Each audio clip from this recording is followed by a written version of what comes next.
When new kitchen tile meets existing flooring at different heights, the goal is a safe, durable, and visually coherent transition. Start by measuring the finished tile height from the top of the tile to the top of the adjacent floor at multiple points along the threshold so you know the worst-case difference. If tiles will sit higher than the existing floor by more than 1/4 inch, plan to either raise the lower floor or reduce the tile buildup.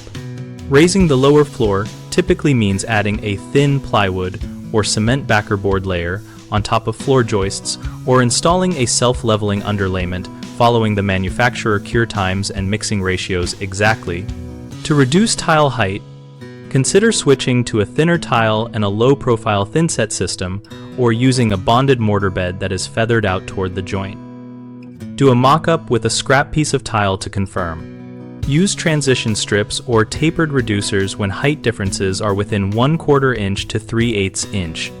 Choose a material compatible with both flooring types and secure it with screws into the subfloor or adhesive per product instructions. For larger differences, build a ramped plywood shim or use preformed tapered underlayment to create a gradual slope that meets local code for walkable thresholds, and always ensure the finished slope does not create a tripping hazard. When possible, plan tile layout so cuts and grout lines fall at the threshold rather than full tile edges, and dry lay tiles before setting so you can adjust the layout to minimize visible step differences. Common mistakes include assuming the subfloor is flat and not checking multiple points, which leads to surprises at the door threshold. Fix this by taking precise measurements across the full width and correcting the subfloor before tile setting.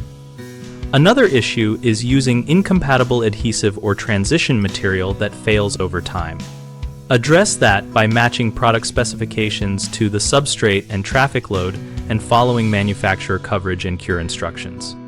A third concern is creating a sharp, abrupt edge that becomes a trip point.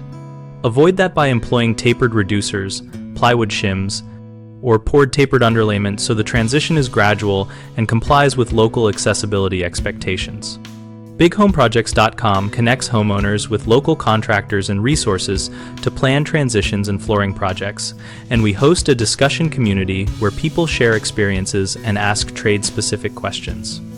We help contractors find work by exposing their services to motivated homeowners and by providing a place for practical project discussion and referrals.